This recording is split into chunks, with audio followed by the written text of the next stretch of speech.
এদিকে আজ শিক্ষার্থী ও আওয়ামী লীগ কর্মীরা এক হয়ে ঢাকা অচল করার জন্য মাঠে নামে। সকাল থেকেই রাজপথে চলছে ভয়ঙ্কর তাণ্ডব। ঘটনাস্থলে সমন্বয়ক রায়েশে কঠিন বিপদে পড়ে আতঙ্কে আছেন ডক্টর ইউনূস সরকার। এই দেশটাকে তিনি কিভাবে রক্ষা করবেন? দফায় দফায় সংঘর্ষে উত্তপ্ত হয়ে ওঠে নীলক্ষেত ও নিউ মার্কেট এলাকা। কয়েক ঘন্টা ধরে চলা সংঘর্ষের পর সড়ক অবরোধের নেগেটিভ ইফেক্ট হচ্ছে আজকে সারা ঢাকাতে যে পরিকল্পনা করা হয়েছে, বাংলাদেশ থেকে ঢাকা এক ধরনের বিচ্ছিন্ন হয়ে যাবে, কারণ ঢাকাকে অবরোধ করা হবে সকাল 9টা থেকে বিকাল 5টা পর্যন্ত। কেন 7 কলেজের শিক্ষার্থীরা এমন কঠিন সিদ্ধান্ত নিল? কেন আমরা বারবার একই দৃশ্যপট দেখতে পাচ্ছি? এখন তো আর শেখ হাসিনা নাই। এখানে দেখুন হাসনাত আব্দুল্লাহ ঘটনাস্থলে এসে তারা কিন্তু খুবই খারাপ অবস্থা হয়ে দেখেন এই ঝামেলার মধ্যখানে কিন্তু সমন্বয়ক হাসনাত আব্দুল্লাহ, আপনারা সবকিছু দেখতে পারবেন সর্বশেষ তার কি হয় এবং দিনের বেলা কি হয় দেখতে পারবেন। অন্যতম সমন্বয়ক বীর মুক্তিযোদ্ধা হাসনাত আব্দুল্লাহ সাহেব আহত হয়েছেন। কেন তিনি আহত হয়েছেন, কেন তার উপর এই ধরনের হামলার ন্যাক্কারজনক ঘটনা? শান্তির দূত হয়ে তিনি 7 কলেজ এবং বিশ্ববিদ্যালয়ের ছাত্রছাত্রীদের মধ্যে একটা শান্তি প্রতিষ্ঠা করতে গিয়েছিলেন। আমি শুরুতে বলছি, সামনে কিন্তু ফাইনাল খেলা, কিন্তু এই খেলায় তো এই বাচ্চারা ভুল করতেছে রে ভাই।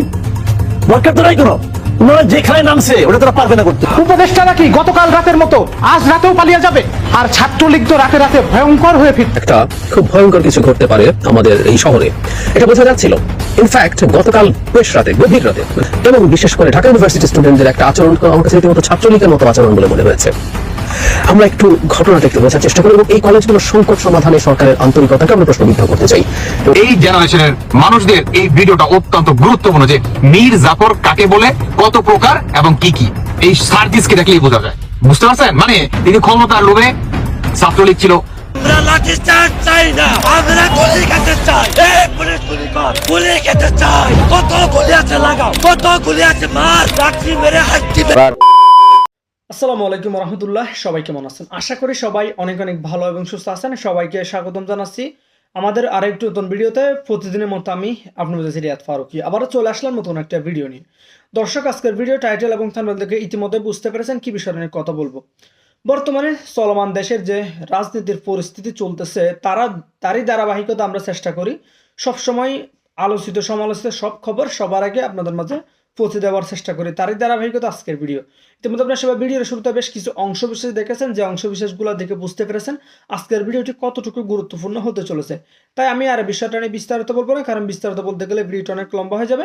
তাই সংক্ষেপে করার ক্ষেত্রে আমি মূল আলোচনা নিয়ে যাচ্ছি। তার আগে আপনাকে ছোট্ট একটি অনুরোধ জানিয়ে রাখতে চাই, যারা আমাদের ফারুকি অনলাইন ইউটিউব চ্যানেলটিতে এখনো নতুন আছেন, প্লিজ দয়া করে আমাদের চ্যানেল সাবস্ক্রাইব করে সাথে থাকবেন। চলুন আমরা একটা ভিডিও ফুটেজ ঢাকাতে যে পরিকল্পনা করা হয়েছে, বাংলাদেশ থেকে ঢাকা এক ধরনের বিচ্ছিন্ন হয়ে যাবে, কারণ ঢাকাকে অবরোধ করা হবে সকাল 9টা থেকে বিকাল 5টা পর্যন্ত।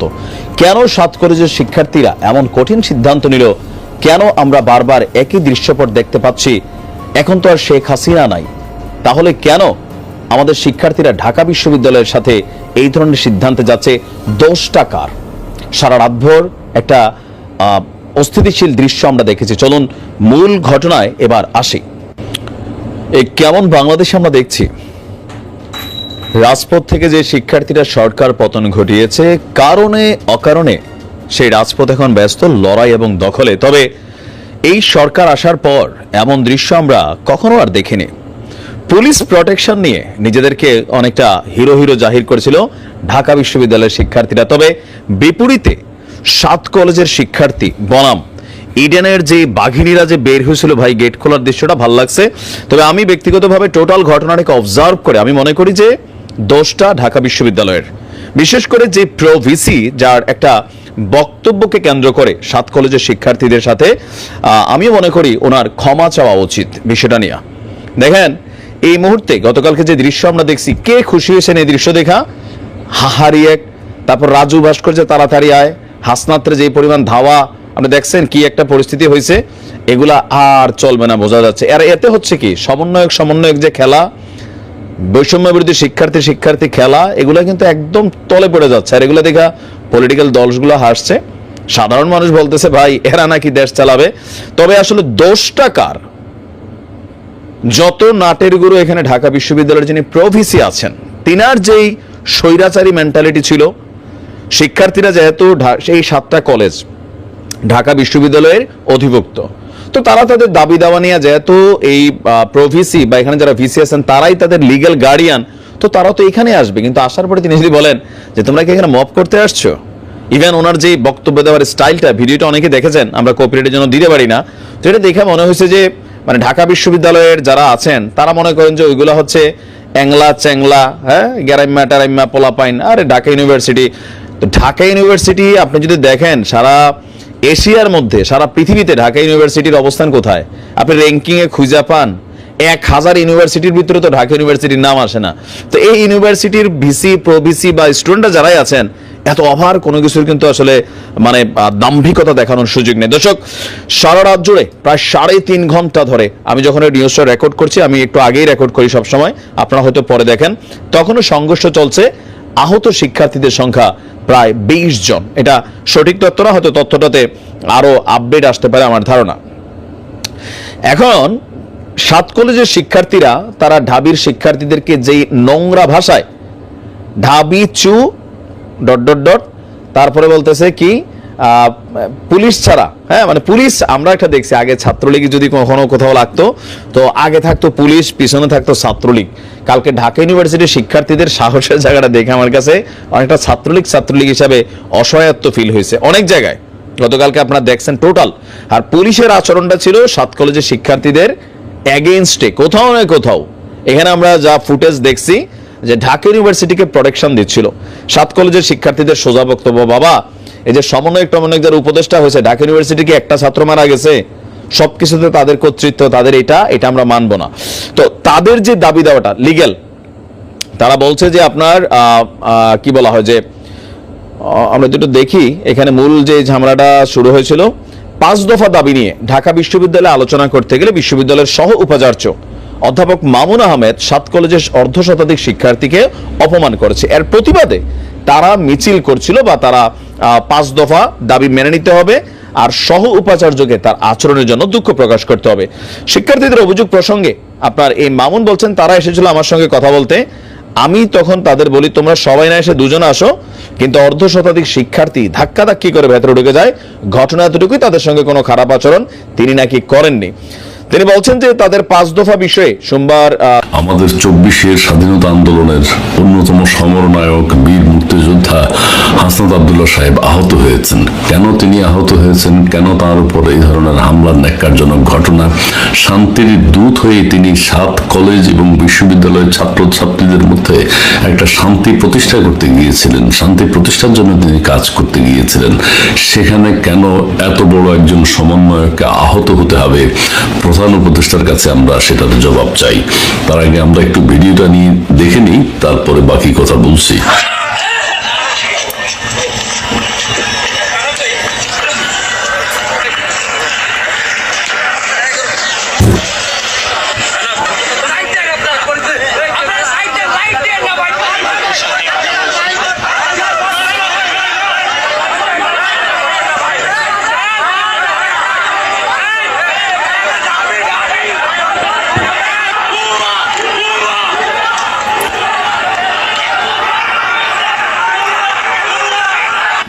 এটি কোনোভাবে গ্রহণ করা যায় না, এটি গ্রহণযোগ্য হতে পারে না। কারণ হচ্ছে হাসনাত আব্দুল্লাহ এমন একজন মানুষ যিনি ছাত্রছাত্রীদেরকে সংগঠিত করেছিলেন।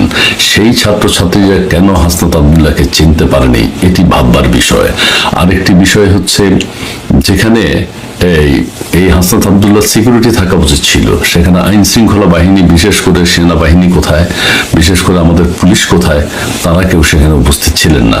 তবে একটা প্রশ্ন কেউ করছেন যে যেহেতু হাসনাত আব্দুল্লাহ সেই স্বাধীনতা আন্দোলন থেকে শুরু করে সবসময় একটা টি-শার্ট পরে থাকতেন, আজকে তিনি শার্ট এবং জ্যাকেট পরাতে ছাত্ররা তাকে চিনতে পারে নাই, যে কারণে তিনি উত্তম মধ্যম কিছু খেয়েছেন এবং সামান্য আহত হয়েছেন। এবং ছাত্ররা যাদেরকে নিয়ে তিনি আন্দোলন করেছেন, যাদেরকে নিয়ে তিনি সরকার উৎখাত করেছেন, তারাই তাকে আহত করেছেন। এটি কোনোভাবে বাংলাদেশের মানুষ স্বাভাবিকভাবে নেবে না। কাজেই হাসনাত আব্দুল্লাহ যেই পোশাকই পরুন না কেন, পাঞ্জাবি পায়জামা অথবা টি-শার্ট, অথবা তার ব্র্যান্ড হচ্ছে টি-শার্ট, কিন্তু তিনি আজকে ভুলে শার্ট পরে এবং জ্যাকেট পরে এই আন্দোলনে শান্তি প্রতিষ্ঠা করতে গিয়েছিলেন। কেউ কেউ বলছেন যে উনি কে আন্দোলনে শান্তি প্রতিষ্ঠা করার, সেটি বাবারের বিষয় না। তার তারপরে তো তারা দেশ স্বাধীন করেছে, তাদের একটা দায়িত্ব আছে এবং সারা দেশব্যাপী হাসনাত আব্দুল্লাহ সাহেব সহ অন্যান্য সমন্বয়করা দায়িত্ব পালন করছেন। তাদের গায়ে কেউ কখনো ফুলের ছোটা দিয়েছিল? দেয়নি। তারা প্রয়োজনে সেনাবাহিনীর ঘাড়ে উঠে বক্তব্য দিয়েছেন। কিন্তু আজকে কোথায় সেনাবাহিনী? সেনাবাহিনীর ঘাড়ে উঠে যদি হাসনাত আব্দুল্লাহ সাহেব আজকে বক্তব্য দিতেন, এখানে এই ঢাকা বিশ্ববিদ্যালয় এবং 7 কলেজের ছাত্রছাত্রীদের মধ্যে একটা শান্তি প্রতিষ্ঠা হয়ে যেত। কিন্তু সেটি আমরা হতে দেখিনি। ছাত্ররা কি করেছে? তাকে ভুয়া ভুয়া বলে ধাওয়া করেছে এবং তাকে উত্তম মধ্যম কিল ঘুষি দিয়েছে। এটি প্রত্যাশিত নয়। কাজে আমাদের প্রধান উপদেষ্টা প্রফেসর ডক্টর মোহাম্মদ ইউনূস, তাকে এর জন্য জবাবদিহি করতেই হবে এবং হাসনাত আব্দুল্লাহদের ওনারা যতদিন বেঁচে থাকবেন তাদের সার্বক্ষণিক নিরাপত্তার ব্যবস্থা করতে হবে। তারা যেখানেই যাবেন সিসি ক্যামেরার ব্যবস্থা করতে হবে। খুব ভয়ঙ্কর কিছু ঘটতে পারে আমাদের এই শহরে, এটা বোঝা যাচ্ছিল। ইনফ্যাক্ট গতকাল বেশ রাতে, গভীর রাতে, মানে রাত 12টা থেকে রাত 2টা 2:30টা পর্যন্ত নানা রকম মারামারি এবং অস্থিরতার খবর পাওয়া যাচ্ছিল। এটাও যথেষ্ট হয়েছে বলে মনে করি না আমি। আমরা যদি এই সমস্যাটা সমাধান করতে না পারি, এটা আরো বড় কোনো সংঘাতের দিকে যাওয়ার সমূহ সম্ভাবনা রয়েছে। এবং খুব অবিশ্বাস্যভাবে দেখা যায় আমাদের এই তরুণদের মধ্যে কিছু কিছু ক্ষেত্রে অসহনশীলতা, অসংবেদনশীলতা এবং বিশেষ করে ঢাকা ইউনিভার্সিটি স্টুডেন্টদের একটা আচরণ আমার কাছে রীতিমতো ছাত্রলীগের মতো আচরণ বলে মনে হয়েছে। আমরা একটু ঘটনাটা একটু বোঝার চেষ্টা করি এবং এই কলেজগুলোর সংকট সমাধানে সরকারের আন্তরিকতাকে আমরা প্রশ্নবিদ্ধ করতে চাই এবং খুব দ্রুত যাতে এই ঘটনাগুলো তারা, মানে এই সমস্যাটা যাতে তারা সমাধান করেন। গতকাল যেটা হয়েছে সেটা হলো প্রভিসি ঢাকা ইউনিভার্সিটি, তার সাথে 7 কলেজের একটা প্রতিনিধি দল দেখা করতে গিয়েছিল। ওটার একটা ভিডিও অনলাইনে ছড়িয়ে পড়েছে, আমি সেখানে দেখলাম। প্রভিসি অবশ্যই তাদের সাথে বেশ রাগান্বিত আচরণ করেছেন এবং সেটার প্রতিবাদে তারা এসে সায়েন্স ল্যাবরেটরি মোড় প্রথম তারা অবরোধ করে রাখেন। তারপরে এটা আরো বিভিন্ন দিকে ছড়ায়। আমি এই জায়গা থেকে একটু পড়ি। এর আগে 5 দফা দাবিতে আন্দোলনের 7 কলেজের কয়েকশো শিক্ষার্থী, ওটা মারামারির আগের কথা বলছে, সন্ধ্যা থেকে প্রায় 4.5 ঘন্টা সায়েন্স ল্যাব মোড় অবরোধ করেন। 10:30টার দিকে তারা ঢাকা বিশ্ববিদ্যালয়ের উপাচার্যের বাসভবনের দিকে মিছিল নিয়ে আসেন। তারা নীলক্ষেত মোড়ে ঢাকা বিশ্ববিদ্যালয়ের মুক্তি গণতন্ত্র তোরণের সামনে অবস্থানে বিক্ষোভ করেন। এক পর্যায়ে ঢাকা বিশ্ববিদ্যালয়ের বিভিন্ন হল থেকে কয়েকশো শিক্ষার্থী বেরিয়ে এসে তাদের ধাওয়া দেন। এতে নীলক্ষেত মোড় থেকে কিছুটা দূরে সরে যান। তারপর তারা একজোট হয়ে আবার ঢাকা ইউনিভার্সিটির শিক্ষার্থীদের ধাওয়া দেন। এই ধাওয়ার মধ্যে 12টার মধ্যে পুলিশ এখানে অবস্থান নিয়ে সাউন্ড গ্রেনেড নিক্ষেপ করে। এখানে বিজিবিও মোতায়েন করা হয়েছে। তারা বলছেন যে তারা সহ উপাচার্যের সাথে দেখা করেছেন, তারপরে সে অপমান করেন, তাদের 5 দফা দাবি নিয়ে আলোচনা করতে যান এবং তার দুঃখ প্রকাশ দাবি করেন। এবং আমি পরে দেখলাম যে প্রভিসি দুঃখ প্রকাশ করেছেন, কিন্তু সমস্যার সমাধান হয়নি। ওখানে বরাবরের মতো বৈষম্য বিরোধী ছাত্র আন্দোলনের তো কেউ না কেউ যেতে হবে, কোনো সংকট হলে তারা গিয়ে হাজির হন। জনাব হাসনাত আব্দুল্লাহ গিয়েছিলেন, কিন্তু এবার তিনি 2 পক্ষের কাছ থেকে নেগেটিভ রেসপন্স পেয়ে ফিরে চলে এসেছিলেন। 5 দফা দাবি এবার কি কি, আমি আমাদের দীর্ঘকালীন যে সংকট সেটা নিয়েও কথা বলবো। 5 দফা দাবির মধ্যে রয়েছে 2024-25 সেশন থেকে 7 কলেজের ভর্তি পরীক্ষায় অযৌক্তিক কোটা পদ্ধতি বাতিল করতে হবে। শ্রেণীকক্ষের ধারণ ক্ষমতার বাইরে শিক্ষার্থী ভর্তি না করা, শিক্ষক শিক্ষার্থী অনুপাত বিবেচনায় নিয়ে শিক্ষার্থী ভর্তি করা, ভর্তি পরীক্ষার ভুল উত্তরের জন্য নাম্বার কাটতে হবে ও 7 কলেজের ভর্তি ফির স্বচ্ছতা নিশ্চিতে মন্ত্রণালয় গঠিত বিশেষজ্ঞ কমিটির সঙ্গে সমন্বয় করে ঢাকা বিশ্ববিদ্যালয় ব্যতীত নতুন অ্যাকাউন্টে ভর্তি ফি জমা রাখতে হবে। আমি খুব জটিল কিছু তো আসলে মনে করছি না এই চাওয়াটা। তাদের আরেকটা চাওয়া আছে যেটা আসলে এই সংকটের প্রধান সমাধান বলে আমার মনে হয়, কারণ আমরা খেয়াল করেছি এই সরকার ক্ষমতায় আসার আগেও, শেখ হাসিনার পতনের আগেও এবং পরবর্তীতেও আসলে তাদের এই মুভমেন্ট হয়েছে এবং বিভিন্ন সময় তারা রাস্তা অবরোধ করেছেন এবং তাদের এই রাস্তা অবরোধ বহু জনভোগান্তিও তৈরি করেছে। এটাও সত্য কথা, এটা মানতে হবে।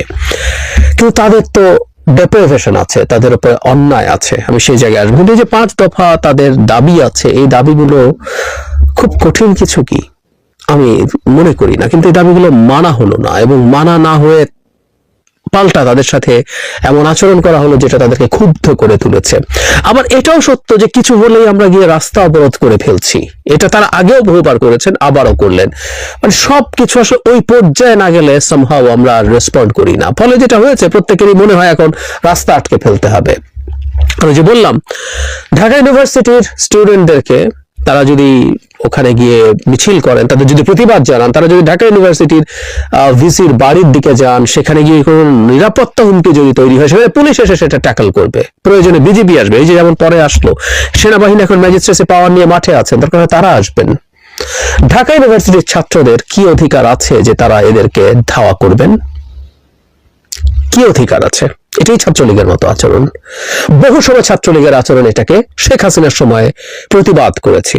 বিএনপি বা আর কেউ যদি কোনো মুভমেন্ট করতে গিয়ে কোন রকম জননিরাপত্তার ঝুঁকি তৈরি করে, রাষ্ট্রীয় সম্পদের ক্ষতি করার পরিস্থিতি হয়, ছাত্রলীগ কি করবে? ওটায় ছাত্রলীগ কি পুলিশ? সরকার পুলিশ ডাকবে, পুলিশ দিয়ে পেটাবে, পারলে খুন করবে, কিন্তু পুলিশ করবে কাজগুলো। এখানে তাই হলো। আমি আসলে এই কাজগুলোর পেছনে আসলে দীর্ঘদিনের টেনশন জড়িত আছে। শেখ হাসিনার মানে উনি তো আসলে আমি প্রায় বলি না অন দ্য স্টেট, উনি স্টেট হয়ে গিয়েছিলেন। লুই যেভাবে বলতেন, উনি যা ইচ্ছে তাই করতেন। আমার মনে হয় মাঝে মাঝে উনি এমন সব কাজ অপ্রয়োজনে করতেন, to show or to prove উনি সবকিছু, উনি স্টেট, উনি যা চান তাই করবেন, কারণ ভালো হোক খারাপ হোক যাই হোক উনি করবেন। জাতীয় বিশ্ববিদ্যালয় থেকে এই 7টা বড় কলেজ ঢাকায় ছাত্র সংখ্যার দিক থেকে সবচেয়ে বড় কলেজগুলোকে, স্বনামধন্য কলেজ এগুলো সব, এগুলোকে নিয়ে তিনি ঢাকা ইউনিভার্সিটির অধীন করার সিদ্ধান্ত দিলেন। সেটা ওখানে চলে গেল এবং যাওয়ার পরে এবার নানা রকম সংকট, তাদের রেজাল্ট পাবলিশ হতে দেরি হয়, তাদের মানে তারা কারা এই প্রশ্ন তৈরি হয়ে গেছে। কারণ হলো তাদের সার্টিফিকেটে ঢাকা ইউনিভার্সিটি না, তার অ্যাফিলিয়েটেড লেখা থাকে এবং ইন এ ডিফারেন্ট ফন্ট। আমি এটা পড়তে খুঁজতে গিয়ে দেখলাম। ফলে যেটা হলো, তারা জাতীয় ইউনিভার্সিটির স্টুডেন্ট নন, আর ঢাকা ইউনিভার্সিটি অ্যাফিলিয়েটেড স্টুডেন্ট। কথাটা এইরকম, তাদেরকে ওই ইউনিভার্সিটি স্টুডেন্ট হিসেবেও মেনে নেওয়া হয় না। এখন ঢাকা ইউনিভার্সিটির স্টুডেন্টরা বলতে পারেন যে তারা যে কম্পিটিটিভ পরীক্ষা দিয়ে ঢাকা ইউনিভার্সিটির স্টুডেন্ট হতে পেরেছেন, সেখানে এই ইউনিভার্সিটির 1.5 লাখের কাছাকাছি টোটাল স্টুডেন্ট, তারা একই সার্টিফিকেট যদি পেয়ে যায়, তাহলে বাজারে তাদের যে সার্টিফিকেটের ভ্যালু আছে সেটার কি মূল্য কমে যাবে? তাদের মধ্যে নিশ্চয়ই অনিশ্চয়তা আছে। ফলে এই 7 কলেজের স্টুডেন্টরা ঢাকা ইউনিভার্সিটির মধ্যে বা অধীনে থাকা, এটা এই 2 ইউনিভার্সিটি মানে এই ইউনিভার্সিটি এবং এই 7 কলেজের মধ্যে একটা টেনশনের পরিস্থিতি তৈরি করেছে। আমি দেখলাম যে তারা দীর্ঘদিন থেকে এই দাবি করেছেন এই 7 কলেজকে নিয়ে একটা আলাদা ইউনিভার্সিটি তৈরি করা, সেটার মধ্যে এই 7টা কলেজ পরিচালিত হবে, কিন্তু হয়নি সেটা। এবং বরাবরের মতো সরকার এটাকে পিছানো বা ঢাকা ইউনিভার্সিটির অধীনে অল্টারনেটিভ ব্যবস্থা করা যায় কিনা এরকম নানান কিছু করার চেষ্টা করেছে। কিন্তু যেটা দাঁড়ালো শেষ পর্যন্ত যেহেতু সমাধান হলো না, সেই সমাধান না হওয়ার কারণে এই পরিস্থিতি খারাপের দিকে গেল। গতকাল সেটার একটা বহিঃপ্রকাশ হলো, তাদের স্ট্রেস টেনশন আসলো। একটা পর্যায়ে ইভেন ইডেন কলেজের স্টুডেন্টরাও রাস্তায় নেমে এসেছিলেন, তারাও তাদের কলেজের সামনের রাস্তা অবরোধ করেছিলেন। এই পরিস্থিতি তৈরি হয়েছে, পরিস্থিতি ওই দিকে যেতেই হলো শেষ পর্যন্ত। একই সাথে আমি একটা জিনিস মনে করি, সেটা হচ্ছে যেহেতু আমাদের এই সরকারকে কোনো না কোনো ফর্মে ডিস্টেবিলাইজ করার চেষ্টা আছে, সত্যিই আছে এটা। ফলে এই ধরনের ঘটনা, এই ধরনের পরিস্থিতিতে যে কোনো ক্ষেত্রেই মানে কোনো এজেন্ট ঢুকে পড়া এবং তারা ঢুকে এমন একটা পরিস্থিতি তৈরি করা যাতে একটা বাজে পরিস্থিতি তৈরি হয় যেখানে সরকার চাপে পড়ে, যত রকম ভাবে চাপ তৈরি করা যায়। ফলে সরকারকে এই সিচুয়েশন গুলো ভালোভাবে ডিল করা দরকার। শুধু তাই নয়, আমাদের স্টুডেন্টরা, আমরা দাবি করি বা আমরা মনে করি আমাদের সমাজের সবচেয়ে শিক্ষিত, সবচেয়ে ভালো স্টুডেন্টরা, এই 7 কলেজের স্টুডেন্টরা খুবই ভালো স্টুডেন্ট, নিশ্চয়ই এগুলো খুব টপ কলেজ, একই সাথে ঢাকা ইউনিভার্সিটিতে আছে। তাদের এই সেন্সিবিলিটিটা থাকা দরকার, এই সেন্সটা থাকা দরকার যে তারা যা করছেন এটা প্রকারান্তরে কার জন্য ভালো হচ্ছে, কার জন্য খারাপ হচ্ছে। একটা জায়গায় তারা রাস্তা অবরোধ করেছেন, সেখানে যদি পুলিশ মনে করে এখানে তাদেরকে সরাতে হবে, তার জন্য যদি বল প্রয়োগ করতে হয়, সেটা রাষ্ট্রীয় বাহিনী করবেন। যখন ভার্সিটির সাথে এই 7টা কলেজের এই ধরনের টেনশন তৈরি হয়েছে, কিন্তু সুদূর প্রসারী প্রভাব আছে, এটা কন্ট্রোল করা কঠিন হবে। গতকাল এটা হয়েছে, পরবর্তীতে অন্য সময় এটা কোনো না কোনো ফর্মে এটা বেরিয়ে আসতে পারে, কারণ অন্তত ঢাকা ইউনিভার্সিটির সাথে ঢাকা কলেজ খুব কাছাকাছি জায়গায় অবস্থিত। ফলে এই 2 কলেজের, এই কলেজের সাথে ইউনিভার্সিটির যে কোনো সময় আবার যে কোনো রকম ভাবে টেনশন তৈরি হয়ে যেতে পারে। এটা খুবই অস্বাভাবিক কিছু না। সুতরাং এটা একটা বিরাট ঝুঁকির জায়গা, ঝুঁকির ব্যাপার। সুতরাং এই 5 দফা নিয়ে তাদের সাথে আলোচনা হতে যাচ্ছিল, তাদের এই 5 দফা নিয়ে আলোচনা করা দরকার এবং আমি 7 কলেজের স্টুডেন্টদেরও শান্ত থাকা দরকার বলে মনে করি। প্রত্যেক পক্ষকে ছাড় দেয়া, যে তাদের এই দাবি দাওয়াগুলো যদি কিছুটা সময় লাগুক, কিন্তু কোন রকম কোনো অস্থিরতা যাতে আমাদের এটাকে কেন্দ্র করে তৈরি না হয়। গার্মেন্টের ওইদিকে এখনো সংকট চলছে। এই 2 দিন আগেও বেক্সিমকোর যে কর্মীরা আছে তারা অনেক রকম অস্থিরতা তৈরি করেছেন, তারা নানান রকম ভাবে প্রটেস্ট করেছেন। নট অনলি দ্যাট, কোনো ফ্যাক্টরিতে আগুনও দিয়েছেন তারা। সো সে দীর্ঘকালীন যে সংকট চলা সেটা চলছিল। এখনো যে কোনো পরিস্থিতিতেই রাস্তা দখল করে ফেলা হচ্ছে, খুব অল্প কিছু জন মানুষ মিলেই রাস্তা দখল করে ফেলছেন। কখনো কখনো সরকার বল প্রয়োগ করছেন। গতকালই যে মাদ্রাসা আছে সেখানকার শিক্ষকদের একটা মিছিল প্রধান উপদেষ্টার কার্যালয় অভিমুখে যাওয়ার পথে, সেখানে পুলিশ বাধা দিয়েছে, তাদের উপরে হামলা হয়েছে। কেউ একটা কথা বলছেন, ইবতেদায়ী যে শিক্ষকরা আছেন তাদের উপরে হামলা এবং মাদ্রাসার শিক্ষক বা শিক্ষকের উপরে হামলা করা হয়েছে। আমি একটা জিনিস মনে করি, দাবি দেওয়া যারাই করুন না কেন, আমরা প্রত্যেক মানুষকে ইকুয়ালি সম্মান করি, প্রত্যেকের তার দাবির জায়গা আছে, কিন্তু সেটা কিভাবে জানাবেন সেটা ব্যাপার। সুতরাং পুলিশ যদি বল প্রয়োগ করে, সেটা প্রত্যেকটা মানুষের উপরে বল প্রয়োগকে আমরা যদি নিন্দা করি, প্রত্যেকটার উপরে নিন্দা করতে হবে। কারো উপরে কম, কারো উপরে বেশি, অন্যায় হলো কম হলো এভাবে দেখা ঠিক না। কিন্তু এটাই যেটা বলছিলাম, যে নানান রকম দাবি দাওয়া এসে হাজির হচ্ছে, সরকারের জন্য সরকার চালানো কঠিন হচ্ছে। এই রকম একটা অন্তর্বর্তী সরকারের কাছে সব দাবি নিয়ে হাজির হচ্ছে, এই জায়গাগুলো একটু সচেতন ভাবে বিবেচনা করা দরকার। আর ঢাকা ইউনিভার্সিটির স্টুডেন্টদের কথা বলছি, যে যখন এরকম একটা মুভমেন্ট হচ্ছে, তাদের এলাকায় হোক, যদি হয়েও থাকে তাদের ঢাকা ইউনিভার্সিটি এলাকায়, সেখানে তারা তাদের মতো করে এটা ডিল করতে পারেন না। মানে তারাও যদি মনে করেন যে আইন নিজের হাতে তুলে নেওয়া যায়, বাংলা সিনেমায় শুনতাম শেষ দৃশ্যে পুলিশ এসে বলতো আইন নিজের হাতে তুলে নেবেন না, খুবই জরুরি কথা। আসলে আমরা শুনে হাসাহাসি করতাম, এটা আসলেই সঠিক কথা। তাদেরকে এই রাইট কেউ দেয়নি। সুতরাং এই যে গতকালের এই পাল্টি হাঙ্গামাটা হলো, এবং এটার একটা দীর্ঘমেয়াদী প্রভাব পড়তে পারে, এটা ঢাকা ইউনিভার্সিটির স্টুডেন্টরা তাদেরকে ধাওয়া করার কারণে হয়েছে। আবার এখন পরবর্তীতে কোন কলেজের স্টুডেন্ট এবার ঢাকা ইউনিভার্সিটির প্রতি কোন রকম কোন নেগেটিভ কিছু করতে যায় কিনা, সেগুলো হওয়ার সম্ভাবনা তৈরি হচ্ছে। কিন্তু আমি আশা করি প্রত্যেক পক্ষ, সব পক্ষ এই ব্যাপারে তাদের ছাড় দেওয়ার মানসিকতা রাখবেন। প্রফেসি তাদের সাথে যে উত্তেজিত আচরণ করেছেন, তিনি খুবই হোল হার্টেডলি অ্যাপোলোজাইজ করেছেন। আমি আশা করব আমাদের 7 কলেজের স্টুডেন্টরা সেটাকে অ্যাকসেপ্ট করবেন, আলোচনা করবেন, এবং একটা হাঙ্গামা যেহেতু হয়ে গেছে, এবার সরকার হয়তো এই জিনিসগুলো ডিল করবেন। কিন্তু দর্শক, আমরা বলে আসছিলাম যে অন্তর্বর্তীকালীন সরকারের সাথে এবং ছাত্রদের সাথে যদি বিএনপির দূরত্ব বাড়ে, তাহলে বিএনপির এটা ক্ষতি ছাড়া কোনো লাভ হবে না। আজকে জনাব তারেক রহমান সাহেব সেটা অ্যানালাইজ করতে পেরেছেন, বুঝতে পেরেছেন। বুদ্ধিমানের মতো তারেক রহমান সাহেব তার দলীয় ফোরামে বক্তব্য দিলেন যে অন্তর্বর্তীকালীন সরকারের সাথে কোনো দ্বন্দ্বে জড়াবে না বিএনপি, তাদের কোনো কার্যক্রমে বাধা হয়ে দাঁড়াবে না বিএনপি। অপরদিকে তরুণ সমাজ, ছাত্র সমাজ যদি কোনো নতুন রাজনৈতিক দল সৃষ্টি করে, তাহলে বিএনপি তাদেরকে স্বাগত জানাবে। প্রিয় দর্শক, আজকে তারেক রহমান সাহেব বাঘের মতো করে যে কথাগুলা বললেন, সেই কথাগুলাতে চেহারা খারাপ হয়ে যাবে, বাংলা পাস হয়ে যাবে বিএনপির ভিতরে থাকা ভারতীয় এবং আওয়ামী লীগের কিছু দালালের। কিছু ভারতীয় এবং আওয়ামী লীগের দালালরা এমন ভাবে ছাত্রদের সাথে বিএনপিকে কন্ট্রাডিকশনে নিয়ে আসছিলেন যে আগামী নির্বাচনে যেন যুদ্ধটা হবে ছাত্রদের সাথে বিএনপির। একই সাথে একই মাঠে একসাথে যুদ্ধ করলেন বিএনপি এবং ছাত্র সমাজ। আজকে বিজয়ের পরে এই 6 মাস যেতে আর না যেতে যদি ছাত্রদের সাথে বিএনপির হয়ে যা এরকম দাগ কুড়াল সম্পর্ক, তাহলে বিএনপির জন্য আগামী নির্বাচনে ভালো ফলাফল বয়ে আনা অনেকটাই কঠিন হবে বলে আমরা মনে করছি, বলে আমরা বারবার এর মাঝখানে কথা বলেছি এবং বলেছি যে এভাবে ঐক্য নষ্ট করাটা বিএনপির ওই ফজলু টজলু দিয়ে বিএনপি চলবে না। এই দালালেরা জন্ম নিয়েছে মুজিবের ঘরে, এখন জিয়াউর রহমানের ঘরে এসে আব্বা আব্বা বেশি বলার মানেটা হলো ডাল মে কুচ কালা হ্যায়। ওরা কোনো দালালি করার জন্যই বিএনপির ভিতরে বসে, বিএনপির ভিতরে ডিভাইডেশন তৈরি করছে, সরকারের সাথে ডিভাইডেশন তৈরি করছে ছাত্র সমাজের সাথে। আমরা হারুনকে কোরআনের আয়াত আর এত সুন্দর সুন্দর কথা সংসদে শুনেছিলাম।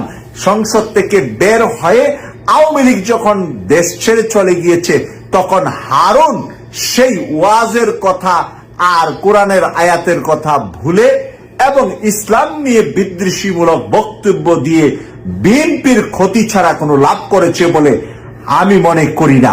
হারুনরা তাদের নিজের ভাগ্য পরিবর্তনের জন্য বিএনপির ভিতরে ঢুকেছে এবং নিজের ভাগ্য পরিবর্তন করেছে। তারেক রহমানের ভাগ্য তারা পরিবর্তন করেন নাই, বরঞ্চ তাদের দাসত্বের কারণে, আওয়ামী লীগ আর ভারতের দাসত্বের কারণে জনাব তারেক রহমান আজকে 17 বছর পার করেছেন লন্ডনে। তিনি বাংলাদেশে যেতে পারেন নাই এই বিএনপির ভিতরে বসে থাকা এই দালালগুলার কারণে। ঐক্য বিনষ্ট বারবার এই দালালগুলাই করে আসছে। আজকে জনাব তারেক রহমান সময় উপযোগী সিদ্ধান্ত নিয়েছেন বলে আমি মনে করছি। সময় উপযোগী সিদ্ধান্ত, অন্তর্বর্তীকালীন সরকারকে যে কোনো পরামর্শ দেওয়ার সুযোগ আছে বিএনপির, কিন্তু অন্তর্বর্তীকালীন সরকারের সাথে যতটা কন্ট্রাডিকশনে যাবে বিএনপি, ততটাই বিএনপির জন্য ভয়ানক হবে এবং বিএনপির জন্য আগামী সংসদে যাওয়াটা দুঃস্বপ্ন হয়ে যাবে। আমি গত 2 দিন আগে একটা ভিডিওতে বলেছিলাম যে বিএনপির মির্জা ফখরুল ইসলাম আলমগীর যেভাবে অন্তর্বর্তীকালীন সরকারকে, ডক্টর ইউনূস সাহেবকে অপমান করে কথা বলছেন, এভাবে কথা বলতে থাকলে ইউনূস সাহেব যদি রেগে যায় তাহলে বিএনপির জন্য আগামী 10 বছরও সরকারে যাওয়া কঠিন হয়ে যাবে। কারণ ডক্টর ইউনূসকে নিয়ে আর কোনো সন্দেহ আমাদের নাই যে ডোনাল্ড ট্রাম্প আসলেই আওয়ামী লীগ ফুস করে দেশে চলে আসবে হাসিনা আর রাষ্ট্রীয় ক্ষমতায় চলে যাবে আওয়ামী লীগ। এই যে স্বপ্নটা আওয়ামী লীগ দেখছিল, এটার উল্টাটা আজকে ডক্টর ইউনূসের সাথে স্বাক্ষর করেছেন, কন্ট্রাক্ট করেছেন বাংলাদেশের সাথে, কন্ট্রাক্ট করেছেন আমেরিকা, চুক্তি করেছেন গ্যাসের। প্রিয় দর্শক, এভাবে আমাদের রয়েছে, আমাদের অনেক খনিজ সম্পদ রয়েছে মাটির নিচে, যেগুলা আমেরিকার সাহায্য নিলে আমরা সেই খনিজ সম্পদ যদি বের করে আনতে পারি, তাহলে পৃথিবীর নতুন নতুন তরুণ নতুন যে দেশগুলা সুন্দর করে দেশ সাজাচ্ছে, এর মধ্যে Singapore, Malaysia, Dubai, Saudi Arabia সহ মধ্যপ্রাচ্যের বিভিন্ন দেশের মতো একটি উন্নয়নশীল বাংলাদেশ গড়তে হলে আমাদের খনিজ সম্পদ বের করে আনতে হবে মাটির নিচ থেকে, সমুদ্রের নিচ থেকে। আর এটা আনতে হলে আমেরিকার সহযোগিতা ছাড়া বাংলাদেশে ওই ধরনের বিজ্ঞানী আর ওই ধরনের কাজে এক্সপার্ট মানুষ জন্ম হয় নাই এবং আমরা জন্ম দিতে পারি নাই। এটার জন্য আমরা ব্যর্থতা আমাদের দেশে শত বিশ্ববিদ্যালয় আছে, কিন্তু আন্তর্জাতিক মানের একটি বিশ্ববিদ্যালয় বাংলাদেশে নাই। প্রদর্শক, সেই কারণে শিক্ষার মান, দক্ষ লোকের অভাবে আমাদের তরুণ সমাজ, আমাদের যুব সমাজ বিদেশে গিয়ে পরিশ্রম করে। আজকে আমি সৌদি আরবের মক্কা নগরীতে আছি, আমি দেখছি এখানে আমাদের প্রিয় বাংলাদেশের ভাইয়েরা, বোনেরা এখানে হার্ড পরিশ্রম করে অর্থ রোজগার করছে দেশের জন্য, পরিবারের জন্য। কিন্তু এই তরুণদেরকে যদি বাংলাদেশে তাদেরকে ডিপ্লোমা শিক্ষায় শিক্ষিত করত, দেশের উন্নয়ন করতেন এবং বিদেশে এসেও তারা এর চাইতে ডাবল এবং 3 ডাবল বেতন, স্যালারি সহ বিভিন্ন সুযোগ সুবিধা তারা পেতেন। তাই শিক্ষা ব্যবস্থার পরিবর্তনের জন্য ডক্টর ইউনূসের মতন একজন শিক্ষিত প্রফেসর, নোবেল বিজয়ী বাংলাদেশে দরকার। অশিক্ষিত আর মূর্খ লোকেরা যদি সংসদে গিয়ে ওই জারি গান, পালা গান ছাড়া তাদের মুখ থেকে আমরা ভালো কিছু পাবো না, মেধা তৈরি হবে না এবং মেধা ঘরা যাবে না। তাই মেধা তৈরির জন্য, মেধা ঘরার জন্য ডক্টর মোহাম্মদ ইউনূসের মতন লোক, আমি মনে করি অন্তর্বর্তীকালীন সরকারের পরেও উনাকে যারাই সরকার গঠন করবে তারাই রাষ্ট্রপতি হিসাবে উনাকে পায়ে ধরে রাখলে বাংলাদেশের ভাগ্য খুলবে। উনি রাষ্ট্রপতি নাও থাকতে চেতে পারেন। যখন সরকার গঠন হবে নির্বাচনের পরে, এটা জামাত সরকার করুক আর বিএনপি সরকার করুক, আমাদের কোনো আপত্তি নাই। কিন্তু ডক্টর মোহাম্মদ ইউনূসকে যদি রাষ্ট্রপতি রাখে, তাহলে এই রাষ্ট্রের কল্যাণ হবে, এই জাতির ভাগ্য পরিবর্তন হবে। সেই জন্য আমরা বারবার ডক্টর মোহাম্মদ ইউনূস সাহেবকে মূল্যায়ন এবং সম্মান করার জন্য বলে আসছি। আজকে জনাব তারেক রহমান সাহেব সেই মূল্যায়নের জায়গায় এসেছেন এবং তিনি তাও বলেছেন ছাত্ররা নতুন রাজনৈতিক দল করলে বিএনপি স্বাগত জানাবে। তাই আজকে ছাত্ররা নতুন দল করে তারা নির্বাচনের প্ল্যাটফর্মে আসুক। জামাত অবশ্যই বিষয়টি আপনার মতামত কমেন্টে জানাবেন। কারা পরবর্তীতে অর্থাৎ ডক্টর ইউনূস যে রাষ্ট্র চালাচ্ছেন সেটাকে আপনারা কতটুকু সমর্থন করেন, এটা নিয়ে আপনারা মতামত দ্রুত জানাতে পারেন কমেন্ট সেকশনে। ধন্যবাদ সবাইকে, ভালো থাকবেন, সুস্থ থাকবেন, আল্লাহ হাফেজ।